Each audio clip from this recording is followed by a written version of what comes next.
So what are the chances that Jim Carrey would be successful in his lawsuit against me over the Jeffrey Epstein flight logs? So as you guys know, recently I received a cease and desist from Jim Carrey's attorneys in regards to a video I posted about a month ago. They got 3 million views. There was a Jeffrey Epstein flight log list. Jim Carrey's name was among those in the list. Well, I received a cease and desist threatening me that if I didn't remove his name within 48 hours, he was going to sue me. And also that there was privileged information and not to disclose to anyone that, I received a cease and desist and all that stuff. Of course, I shared it with everybody. Made it public.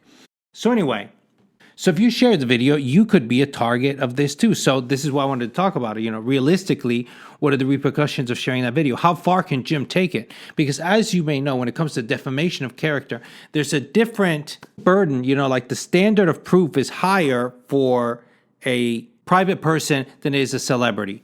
Specifically, if something is not true, right, it turns out to not be true and you shared it, that's not enough for a defamation case. If you're a celebrity, you actually have to prove that the person had foreknowledge that that information was false and specifically shared it out of malice, right? And that you have damages that you can prove, right? So this brings to my attention a case recently that came in with Cardi B. And this is what really kind of disturbs me. So Cardi B sued a blogger, a YouTuber really, called Unwind with Cat or something like that. Anyway, she was a, kind of a celebrity gossip person. So this YouTuber made a series of videos about Cardi B, brought on guests that were telling these stories, right?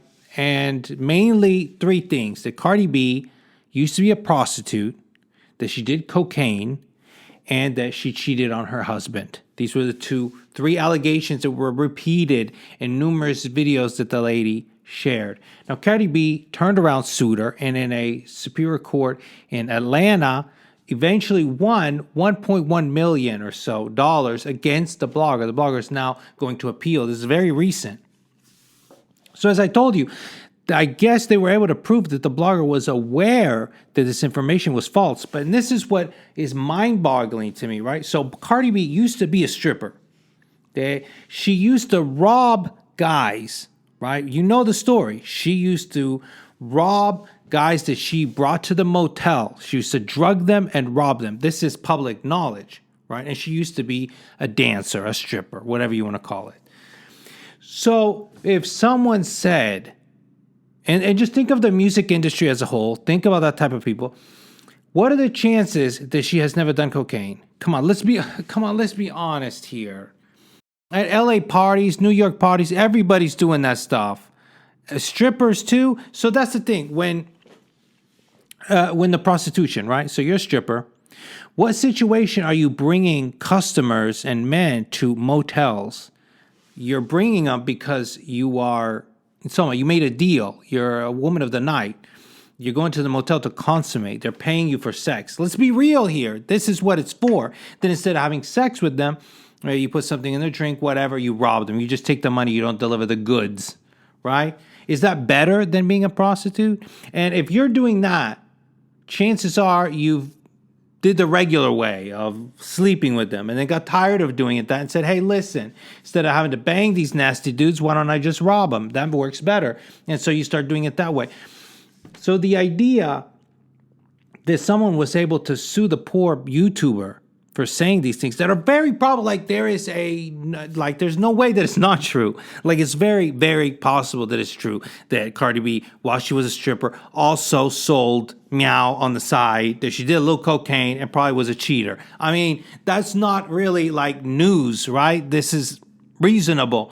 But somehow she was able to convince a jury or whatever the hell is going on that YouTuber was acting out of malice and got $1 million out of it.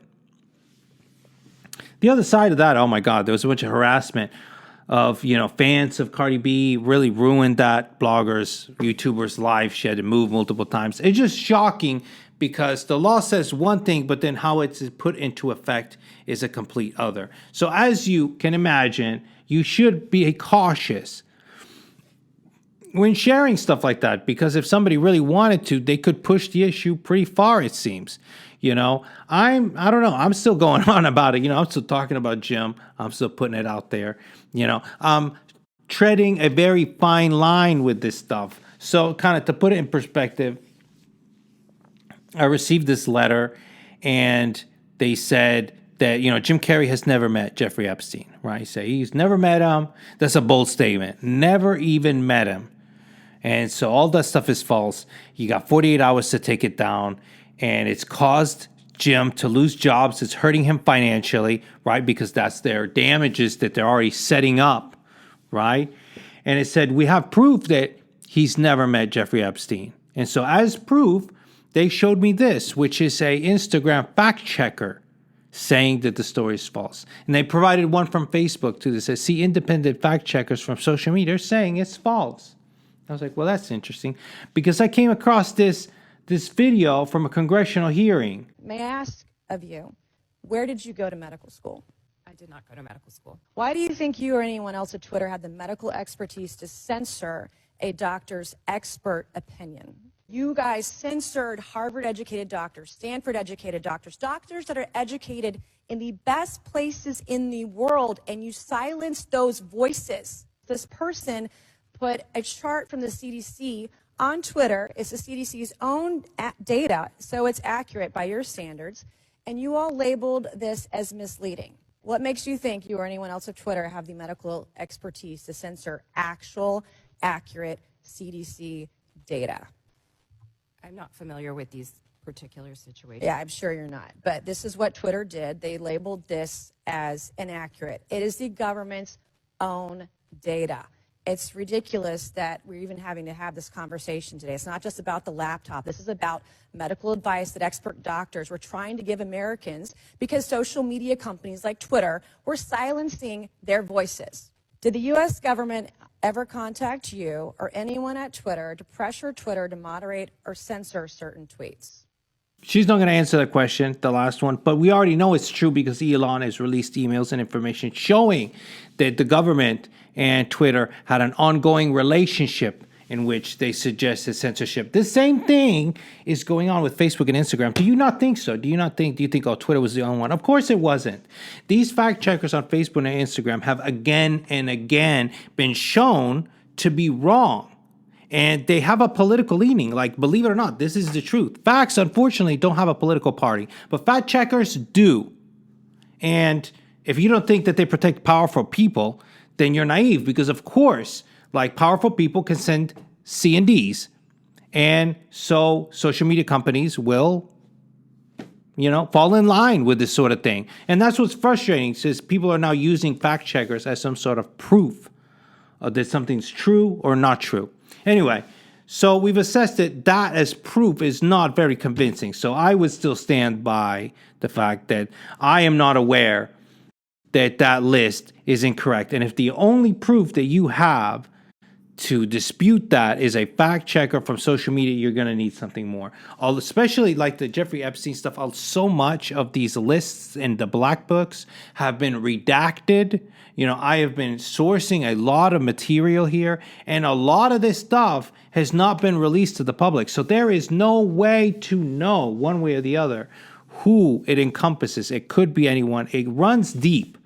I'll tell you that right now. And I don't know, it's shocking to me. The names of all those attorneys up there at the top. I mean, like, someone commented, you can't make that stuff up. I mean, it's, it's funny because one of the closest friends of Jeffrey Epstein was, Barak, the prime minister, the former prime minister of Israel. Because, Jeffrey Epstein was also, I believe he was a Jewish of descent, right? An Israeli, whatever. There's so many, and that's, I hate to say it, but, this is true what Kanye said, that a lot of people with Jewish ancestry, control a lot of the media outlets in Hollywood, and it just so happens that every single name on that attorney office are, and they're involved in Hollywood, right? So, I mean, it runs deep. The whole thing runs deep, and if you don't think something's fishy's going on, if you don't, and I'm not trying to say it is or not, but I'm telling you, birds of a feather Okay, so we have an understanding here. You tell me what you think, but be careful sharing these videos, this information, because they are trying to censor people. They are going after everybody. I don't even have 100,000 subscribers on YouTube, and they're coming after me. So figurati, they're trying to get us all. But I'm going to keep going. I'm going to try to source more material. I'm going to try to keep talking about this stuff because you're not going to silence me. Thank you guys for watching as always. Buy red and sell green.